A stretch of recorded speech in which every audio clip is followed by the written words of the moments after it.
Hi guys, welcome back to Reading Euphoria. My name's Georgia, because you've probably forgotten because I haven't filmed a video in about 3 or 4 months. But I am, now that obviously we're coming into 2020, I am planning on restarting my channel. If any of you follow me on Twitter and you saw a tweet that I put out a few days back, you'll see that I'm now going to be filming a video every Friday, and I'm going to be posting a video every Friday as well. I'll probably, if I have time on a certain Friday, I'll probably film a couple of videos to sort of prepare for the coming weeks. But yeah, so a video will be going up every Friday because it's my day off from work.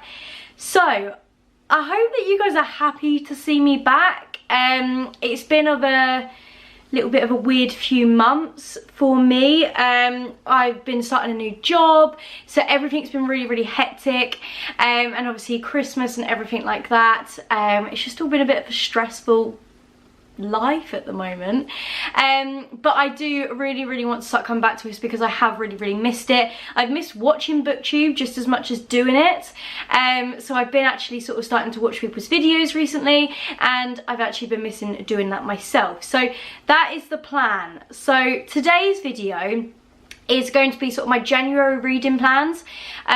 Obviously we're sort of nearly the middle of January now anyway that I'm posting this video, so I apologise for that, but I just thought that you guys may be interested in sort of knowing what I'm planning on reading this month, what I've already started, and then we'll then just sort of take it from there. And yeah, so let's just get on with the video because this feels really weird. I haven't been in front of a camera for months, so I hope that you enjoy it.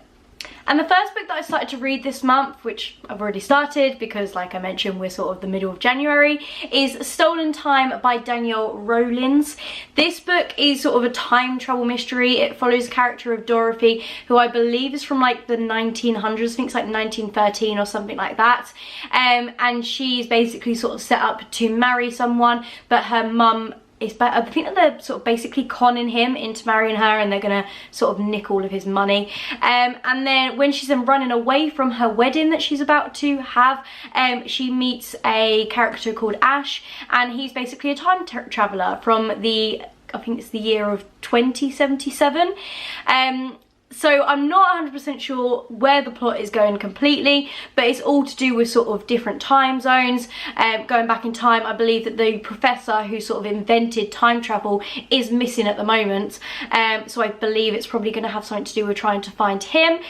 But it just seems really interesting, sort of the whole concept of Dorothy not knowing anything about the year that she is now in, of 2077, and being sort of completely oblivious to everything that's going on, because it's so different to her. So she's never obviously seen this before, and I don't just mean time travel because I know that we obviously haven't all seen that before, but she's never sort of seen flying cars, or she's never been in sort of a rocket ship or anything like that that she's now discovering in this new world that she's in. So it is all very new to her, which is very exciting to see, and I think Danielle's doing a fantastic job of sort of portraying that.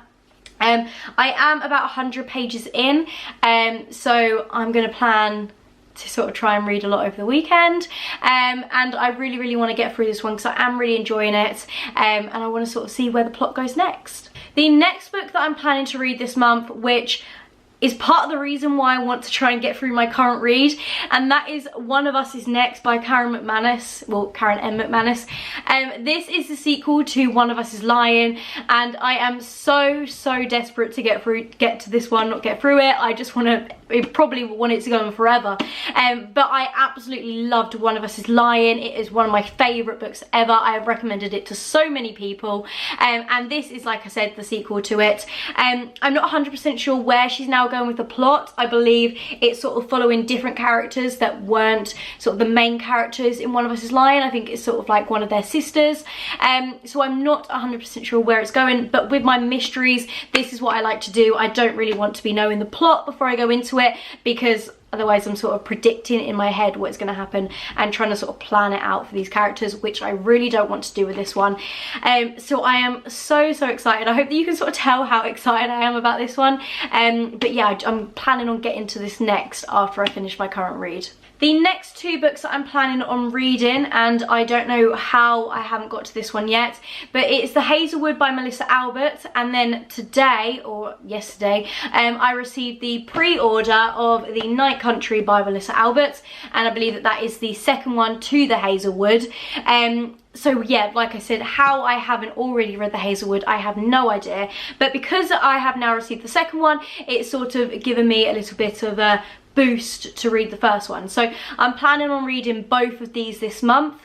I'm not actually 100% sure on the plot of this. Most people are, because most people have actually read it, and how I haven't already read it, I have no idea. I'm very disappointed with myself.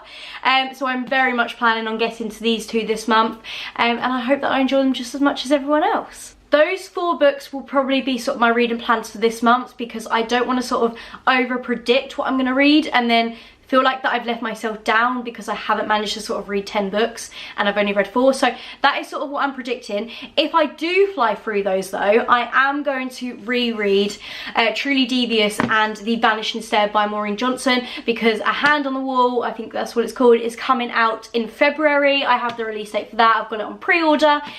So if I do get a chance, I am going to reread this just so the series is fresh in my mind, ready for when the 3rd one in the series come out. So I am so excited for that.